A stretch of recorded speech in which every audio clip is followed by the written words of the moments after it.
Welcome. Pleasure to meet you all at the 2020 online lecture series on understanding World Heritage interpretation and presentation. Thank you all for joining the opening lecture of the lecture series. This is Subin Zhou, and I'm a project consultant of the Preparatory Office for the International Center for the Interpretation and Presentation of the World Heritage Sites under the auspices of UNESCO. The significance of World Heritage interpretation and presentation is increasing for a better understanding on the value of World Heritage and the need for protecting them. Therefore, the Preparatory Office for the Center is opening the online lecture series in cooperation with Korean Cultural Heritage Administration. Before we begin all the schedule of today's opening lecture, we received a congratulatory remarks from World Heritage Center.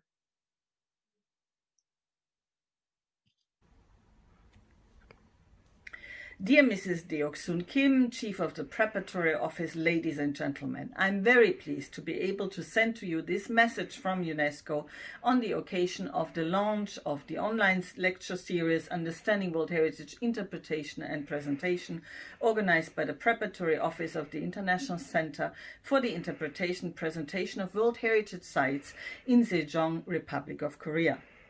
As you know, in 2019, at the 40th session of UNESCO's General Conference, approved the creation of the International Center for the Interpretation Presentation of World Heritage Sites as a Category 2 center under the auspices of UNESCO.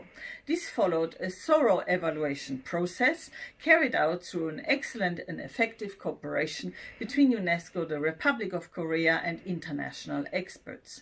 Let me take this opportunity to congratulate again the Korean authorities on the approval of this new center, which will doubtlessly help and address the need for a platform that fosters international exchanges and helps build capacity for heritage interpretation in the spirit of international cooperation that is at the core of UNESCO's mandate.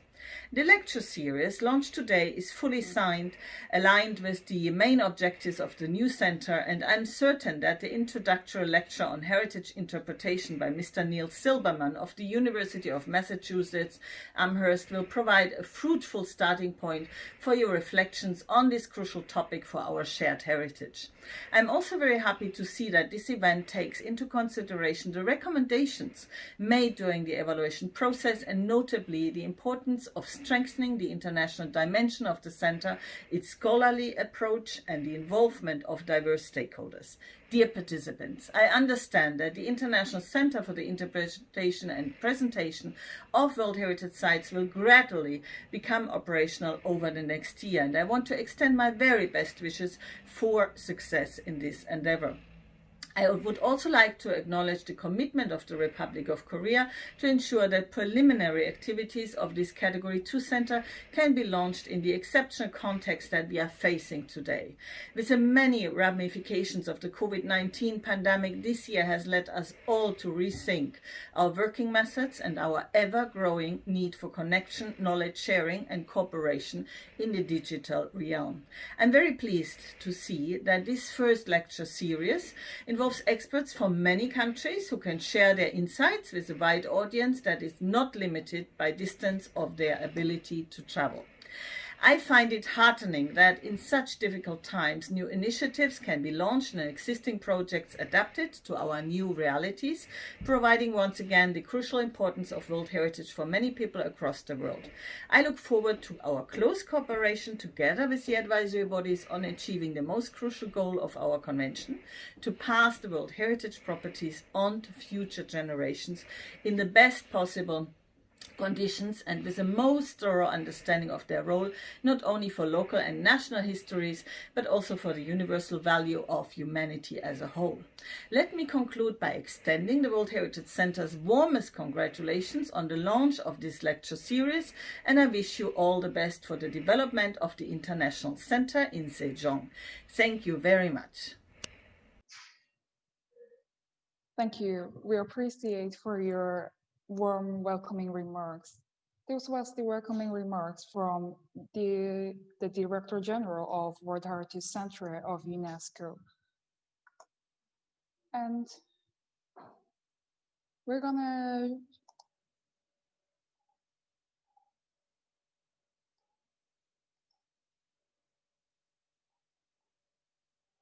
regarding the online lecture series. The online lecture series on understanding World Heritage interpretation and presentation consists of 3 lectures with 6 lectures each. The first lecture series, which starts today, will be held twice a month until 26 November 2020. The second and third lecture series will be held in 2021. Starting with today's lecture by Professor Neil Silberman, there will be 5 more lectures until 26 November with World Heritage professionals. Please take a look at the Facebook page of the Preparatory Office for further information on the lectures. Today, before starting the very first opening lecture, Harry Sim, the Preparatory Office's project consultant, will give a brief introduction to the International Center for the Interpretation and Presentation of the World Heritage Sites.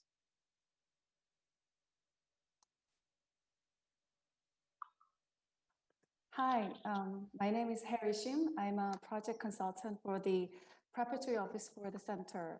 I'll give you a very brief overview of the organizer, the Center.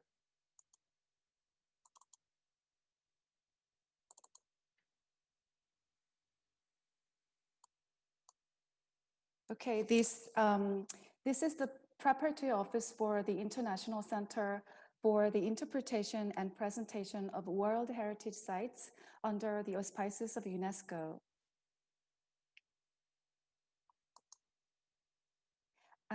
It is a UNESCO Category 2 center, which implements UNESCO strategies and is funded by its member state. The establishment process started from 2018 when the Cultural Heritage Administration of Korean government submitted the proposal for the establishment of the center to the UNESCO. The establishment of the center was approved at the 40th UNESCO General Conference, which was held just last year. The Preparatory Office for the center has launched in the late May in Korea. And we are conducting pilot projects, including this lecture series. The center is aiming to open officially within 1 or 2 years.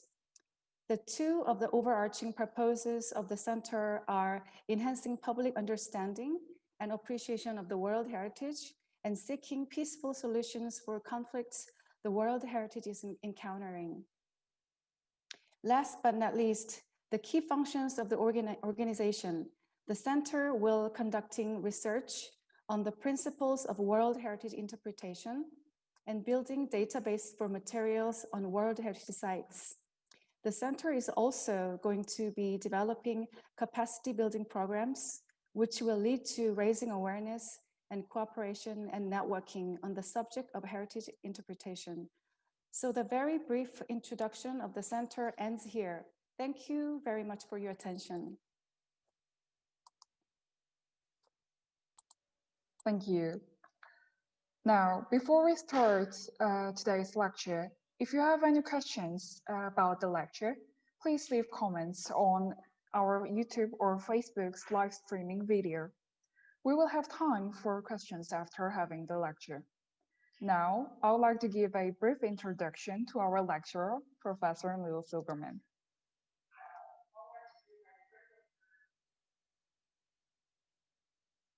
Professor Neil Silberman served for a decade as the founding president of ICOMOS International Scientific Committee on Interpretation and Presentation. In that position, he served as chief editor of the 2008 ICOMOS Charter for the Interpretation and Presentation of Cultural Heritage Sites. From 2004 to 2007, he served as director of the NMS Center for Public Archaeology and Heritage Presentation in Belgium. In 2008, he joined the faculty of the Department of Anthropology of the University of Massachusetts Amherst and became one of the founders of its Center for Heritage and Society. Now, I would like to turn the time over to our lecturer, Professor Neil Silberman. Pleasure to meet you, Professor. Thank you very much. And I want to wish everyone a good morning, a good afternoon, or good evening, wherever you are in the Zoom, YouTube, or Facebook world. I want to thank you for tuning into this first lecture. And I want to say, of course, that World Heritage interpretation is a rich and complex subject. And in this talk, I'm pleased to be presenting some of its most basic concepts and challenges. Let me just here.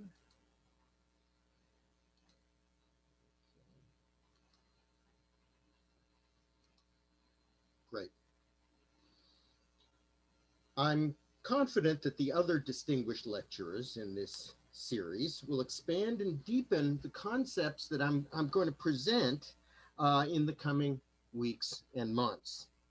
I also want to offer my own deep thanks to the staff of the Preparatory Office for the International Center for the Interpretation and Presentation of World Heritage Sites for organizing these lectures about best practices and emerging trends in the public communication of heritage knowledge and significance. So I suppose the obvious place to begin is with a definition of what the compound term World Heritage Interpretation and Presentation means. World Heritage is, of course, the global project of the 1972 UNESCO Convention concerning the protection of the world cultural and natural heritage, the foundational document of the UNESCO World Heritage Program, the UNESCO World Heritage Center, and the basis for the World Heritage List.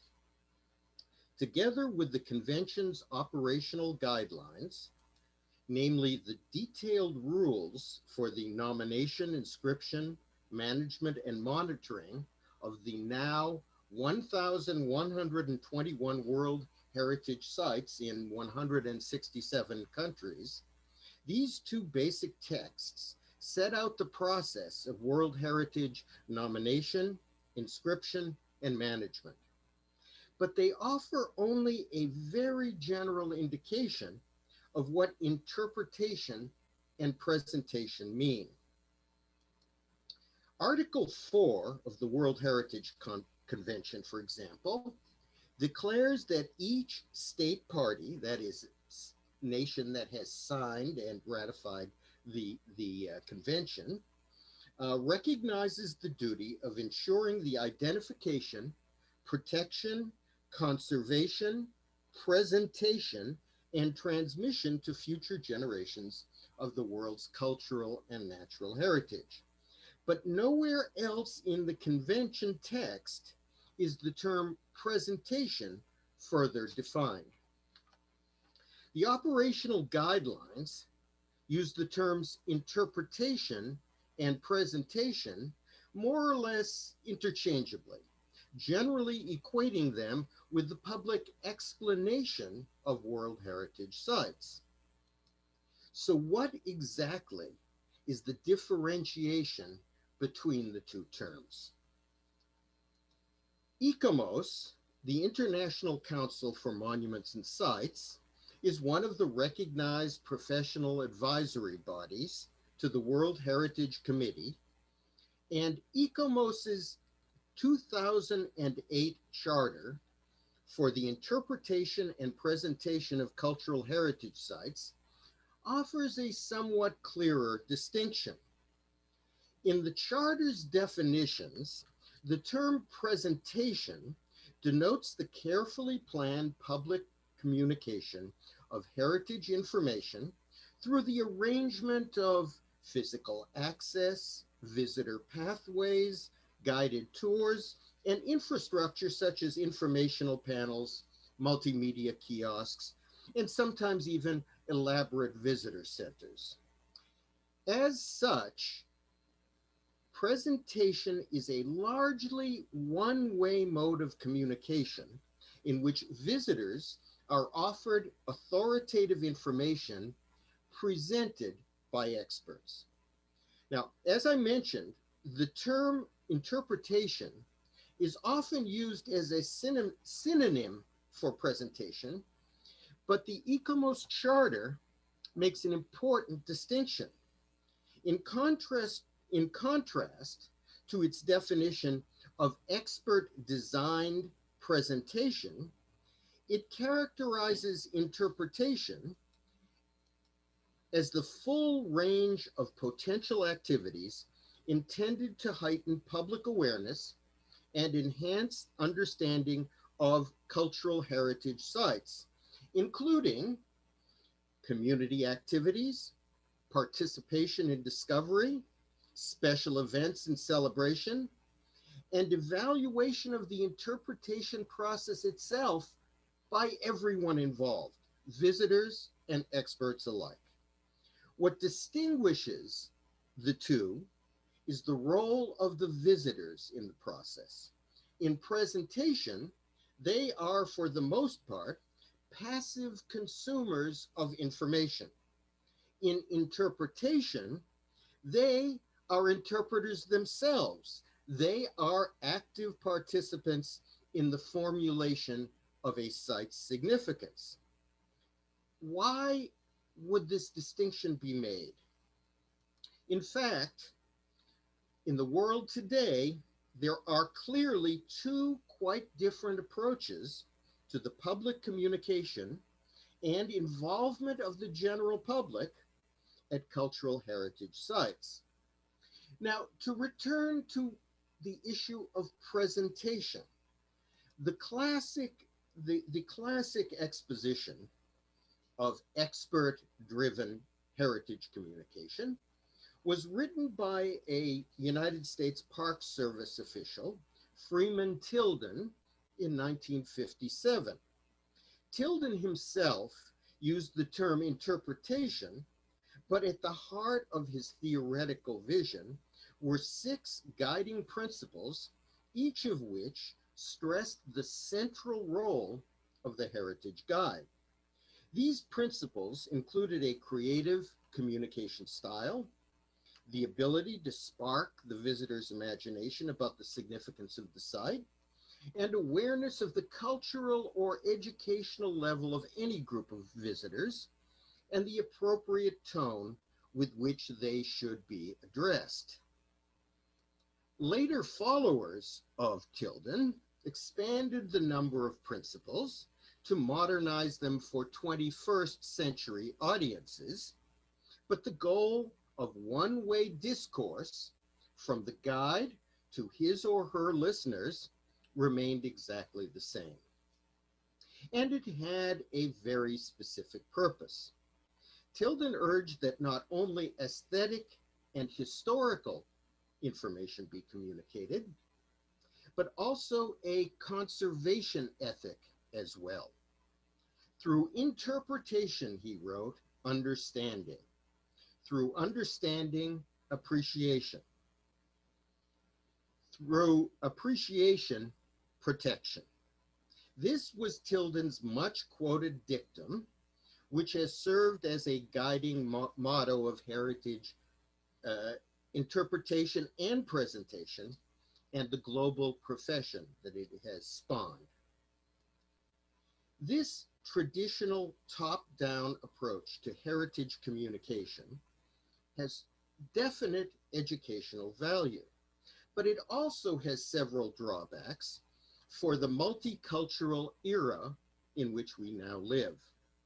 It unquestioningly assumes that the guides or the site's audience believes that the elements of the formal presentation possess unique authority about the significance of the site, and that significance has direct relevance to them. The audience is assumed to be distinct only as individuals whose, quote, personality and experience, rather than pre-existing knowledge, beliefs, or sociocultural orientation, are, according to Tilden, the targets of interpretation's direct relational appeal. Its content, its view of historical truth, is seen as relatively unproblematic, derived from the factual perspectives of historians, architects, and archaeologists. It is seen as an action designed to promote public appreciation for the importance of heritage, its physical vulnerability, and the necessity for its conservation as carried out by the official stewards of the locality or the state by the methods and conservation principles that the state or the local authority approves. But increasingly, in our time, if not already in Tilden's, heritage is not seen by everyone as a universally recognized and shared resource, nor are its official stewards always regarded as impartial guardians. As we see in so many places today, irreconcilable conflicts over what heritage exactly is, how and to whom it is significant, and which nations or ethnic groups own it are, as we all know, matters that are sometimes of bitter dispute, most often between custodians of heritage properties and local or associated communities. Tilden's 6 principles of interpretation fail to address adequately the legitimacy, reality, and inevitability of conflicting perspectives.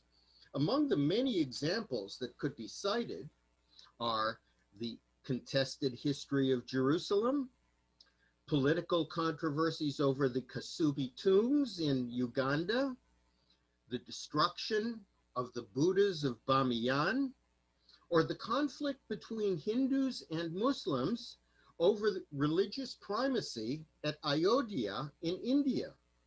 And that is even before we start to speak about the fundamentalist destruction of the unique Sufi tombs and libraries in Timbuktu in Mali, and the extensive devastation by ISIS of World Heritage Sites in Syria and Iraq. But we need not dwell only on these cases of violent heritage conflict to grasp the full extent of this problem. For in our era of identity politics, indigenous rights campaigns, and increasing regional autonomy, the control of heritage sites and objects and their interpretation has become a bone of contention between regions, localities, communities, ethnic groups, and nation states all over the world. And in addition, the phenomenon of the gentrification of historic districts, over-tourism, demographic dispossession, and unanswered claims to the repatriation of plundered or looted relics, and even more sensitively, the control of human remains found at archaeological sites, all pose complex challenges to the possibility of a single universal method of interpretation that will unfailingly mobilize unanimous community support. At the same time, the technological trends that led to the formulation and eventual ratification of the ICOMOS Charter on the Interpretation and Presentation of Cultural Heritage Sites prominently included digital technologies, particularly visualization, interactive websites, crowdsourcing, and immersive virtual environments, which were becoming recognized as the cutting edge in public outreach.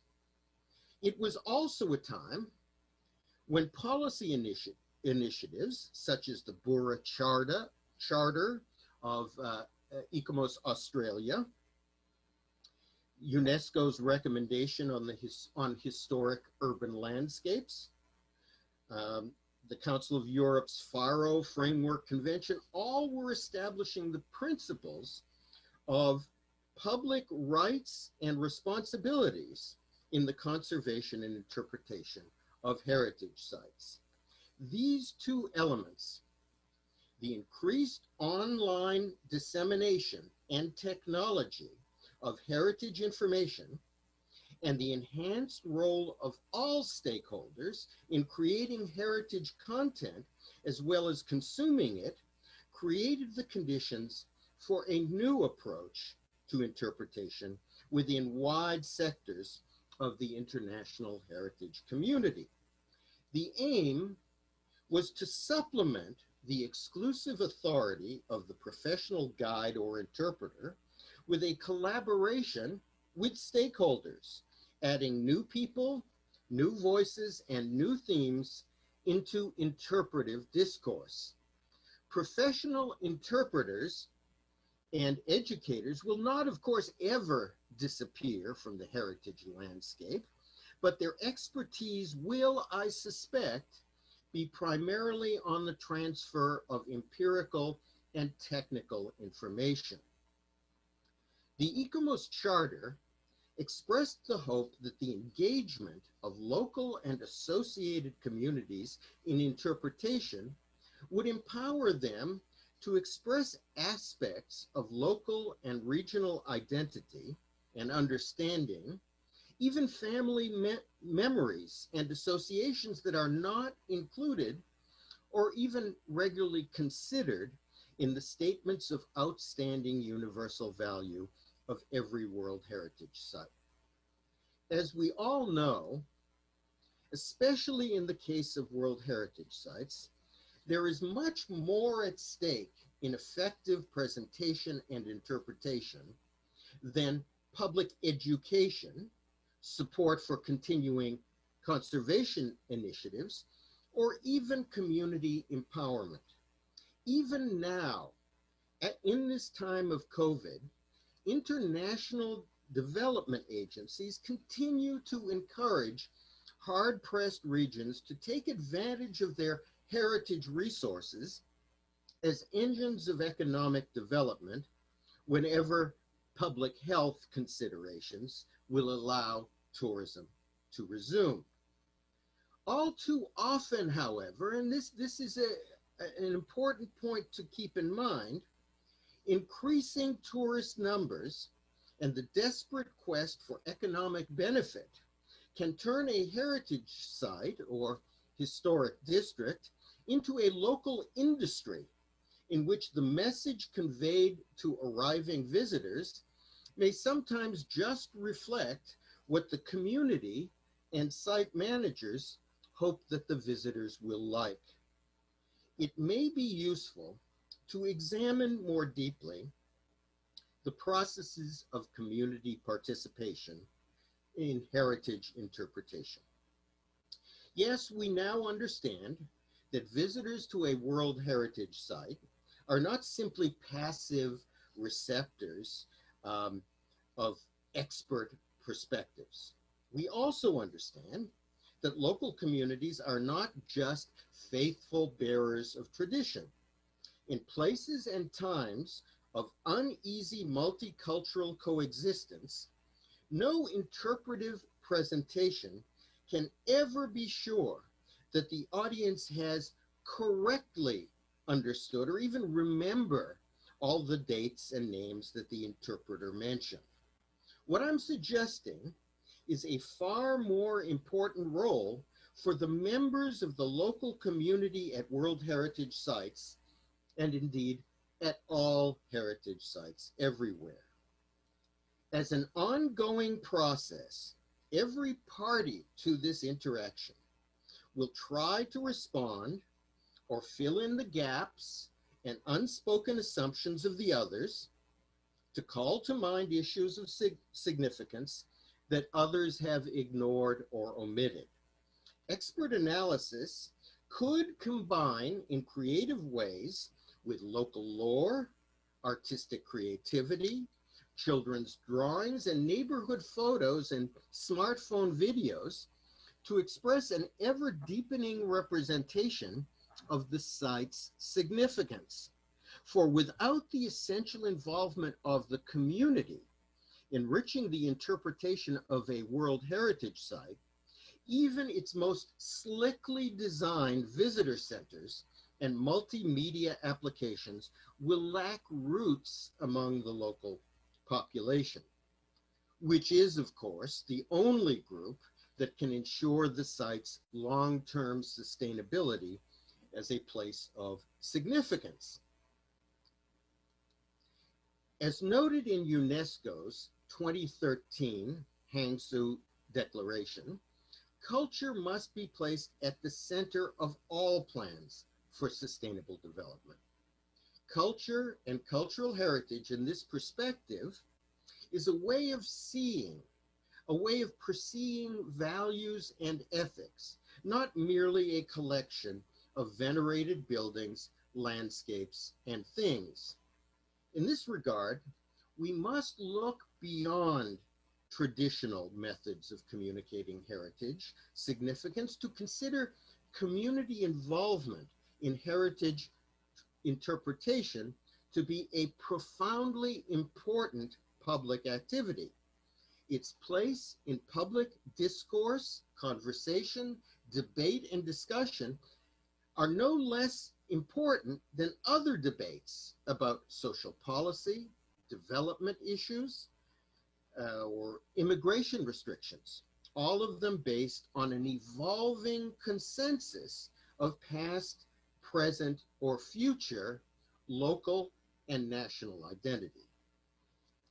Innovative programs framing heritage as a platform for contemporary debate and discussion have proved successful at contested sites and sites of conscience.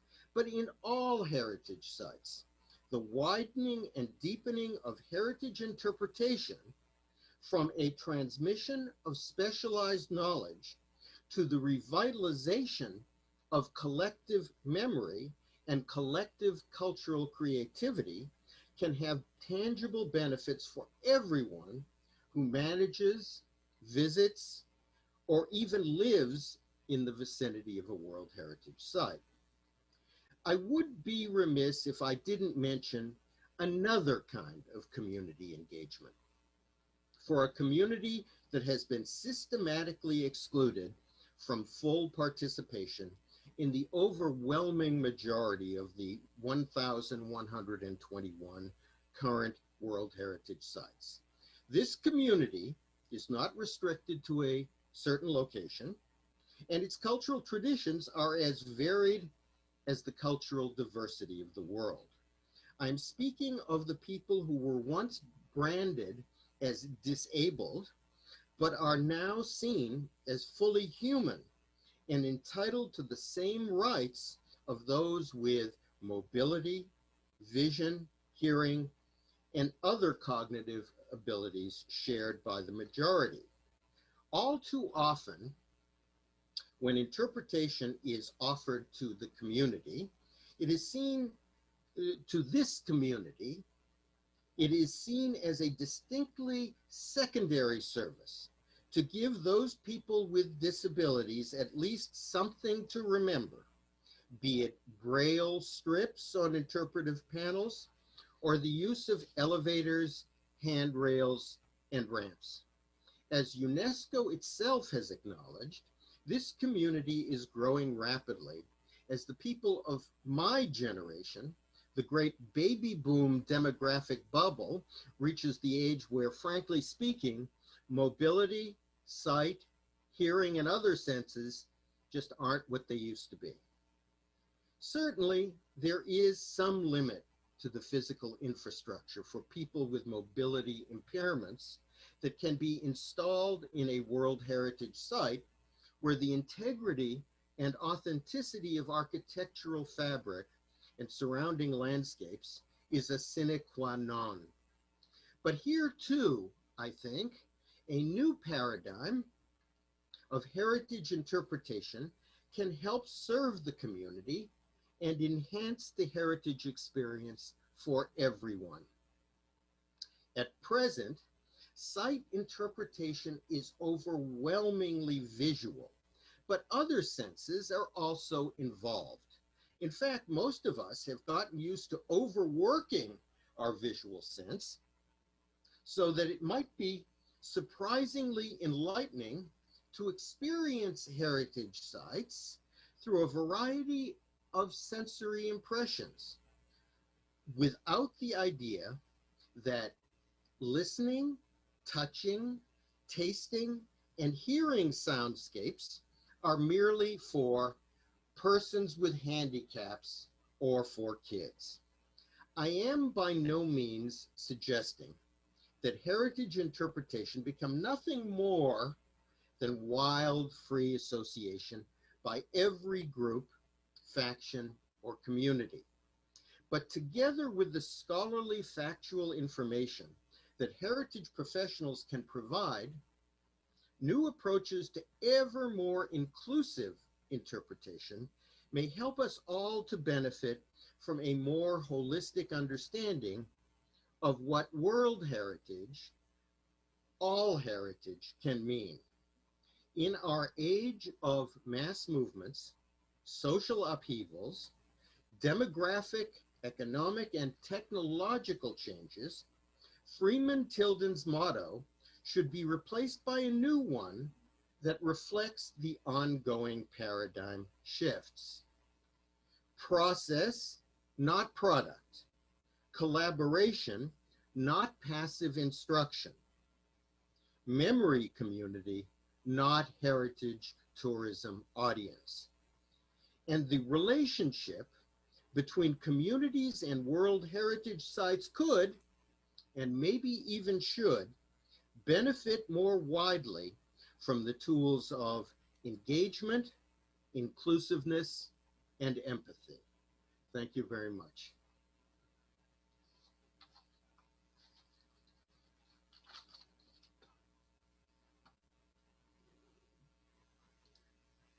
So I think we are ready for some questions. Let me just get, I'll unshare my screen. Yes. Okay, great.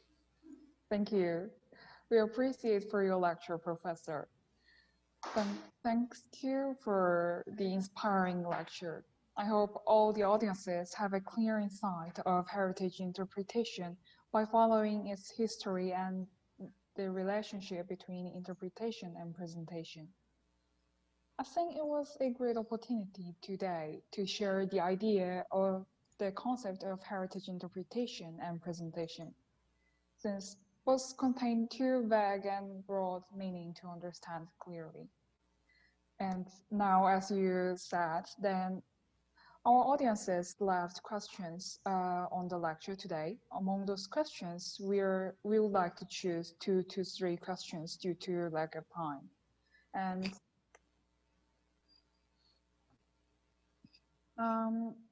the first question is, disputes and conflicts over heritage in Asia has particularly increasing for the last decades. How do you think the heritage interpretation can contribute to reconciliation between the different views on the history? Well, I think as I mentioned in the lecture, we have to start thinking of interpretation and presentation, for that matter, as a process of bringing people together to exchange their views. In cases of very intense violence and conflict, it's very difficult, and it certainly is a problem where each side has their own very different interpretations of the meaning of a site. What I had the pleasure of participating in was a program directed by Professor Michael Turner in Jerusalem that brought together Israelis, Palestinians, and Jordanians to discuss what elements of the heritage could be shared. It is a difficult process, but is one that centers very much on allowing people to express their own sentiments about the site, to exchange views, and to come together and recognize that in many senses, heritage is not just one thing, but it's shared. And my proposal in everything that I have said is that we should concentrate much more on bringing the people into the discussion of interpretation and not concentrating solely on expressing one definite view. This is a long-term process, but it's a necessary turn, as I said, where everyone who comes to a heritage site has their own opinions, their own feelings that can be enriched by expert opinion, but must ultimately be theirs to accept and discuss.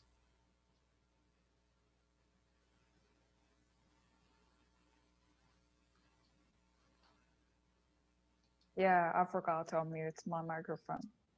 Thank you for your answer. And now we have the second question. The question is, if we allow all different voices in the name of inclusive heritage interpretation, conflicts between them will not terminate. To what extent should we include different voices or views on the heritage? Well, of course, interpretation is not a magic solution to really intense, violent conflicts. It is a reflection of how people feel. And the recommendation of bringing in everyone that sees some significance to the site should not necessarily be restricted unless they are not, except in the case where some people are only there to talk and not to listen. The principles of conflict resolution, of peacemaking, are quite developed, and we need to adopt them in the interpretation realm, in the sense of bringing people together in a safe and reassuring atmosphere where some of these discussions of significance can be exchanged between the various people. As I say, it's not a magic solution, but it's certainly a better solution, I believe, than merely conveying one side of the argument to all people. Thank you. Thank you for your answer. And now here's the last question for today's lecture. The question is, do you think UNESCO's criteria for selection is enough to evaluate and cover the value of all kinds of heritage? Well, it's not up to me to suggest a change to the basic idea of the convention, where there is a process of selection. Others can talk about its strengths and weaknesses. My interest is, once a site is inscribed on the World Heritage List, it must become a center of active discussion. The criteria of outstanding universal value, comparative analysis, and which site gets on the list is less important to me than using World Heritage as an example of what can be done with every site relating to the past.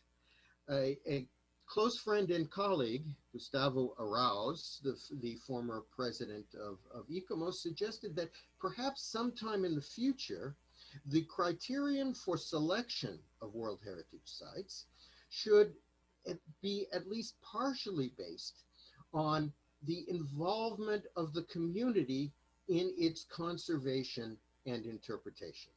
And I think that process, whether it is at a World Heritage site or a local site of significance, must be more important than any expert's idea of its relative historical importance. So my answer to your question is that I will leave the process of inscription, of nomination, evaluation and inscription aside, and just urge that all sites, World Heritage or other, become memory institutions, places where people can seriously talk and contribute their own ideas about the significance of the past, rather than perfectly preserved relics of eras from long ago. Thank you.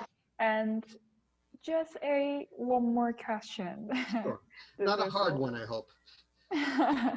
Well, our audience has left quite a lot of questions on your lecture. So the real final question is, how would you differentiate the roles of heritage visitors and associated community or inhabitants around the heritage site in the interpretation, even further meaning making of heritage?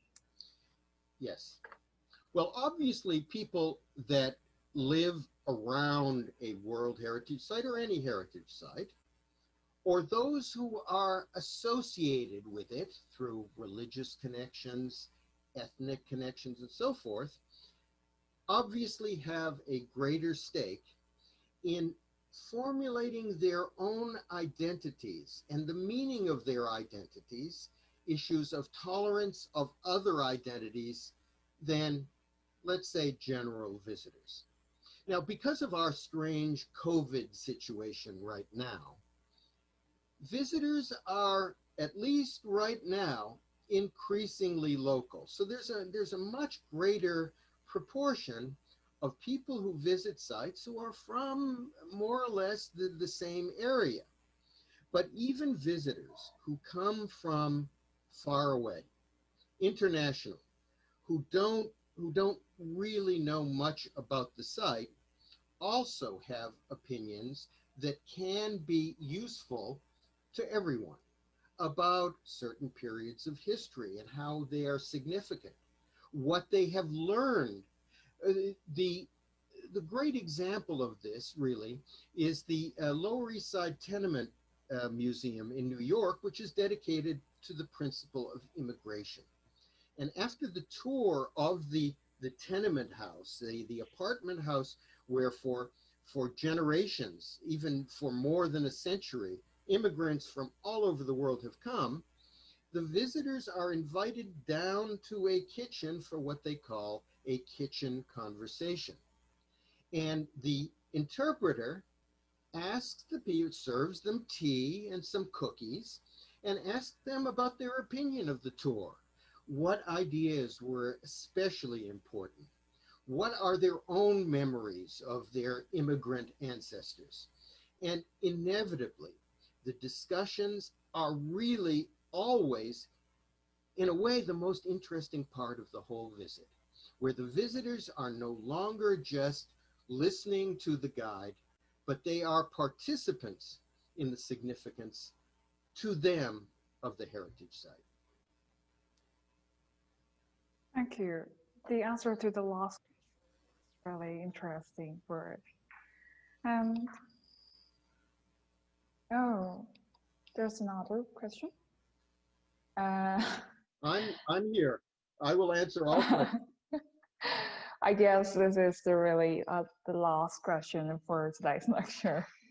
The question is, could the suggestions, substitutions, or upgrade on the Freeman Tilden paradigm could be repeated? Would you repeat that, please? Yeah, I'll send it to you too. Could the suggested substitutions or upgrade on the Freeman Tilden paradigm could be repeated? Oh, I think that absolutely. I mean, what I have tried to talk about can be used at any heritage site In fact, any place of significance all over the world. If there is one outstanding universal value that all of us share, it is the capacity to remember, to cherish, and to find ourselves in a web of human connections. And that is really what heritage is all about.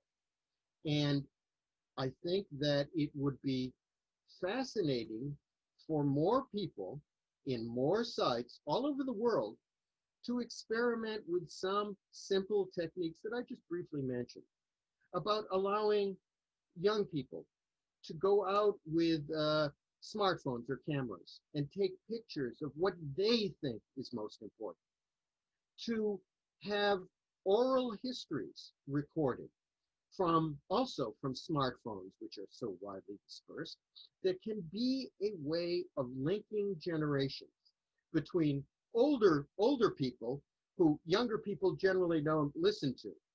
But if it is linked to recording and uploading to websites of local heritage, this is a way that intergenerational transmission can occur anywhere. So I repeat my basic idea that heritage interpretation should be a process. It should be a process of collective memory, discussion, and debate about what the role of the past in the present is, because the past lives in the present of all of us. And I think that it can and even should be used anywhere in the world. Thank you. And yeah, that was really the last question for today's lecture. And we really appreciate for your wonderful presentation and wonderful lecture. Thank you. It's my pleasure. And we appreciate you all for joining the opening lecture of the lecture series on World Heritage Interpretation and Presentation. The second lecture under the agenda, UNESCO World Heritage Listing and World Heritage Interpretation will be on 17 September. The lecturer for the second lecture is Dr. William Logan. It will be held at 15 KST, 8 a.m. in Paris, and 4 p.m. in Canberra. Please check the Facebook channel of the Preparatory Office for further information. Thanks again for joining us today, and I hope to see you all on our second lecture. Thank you.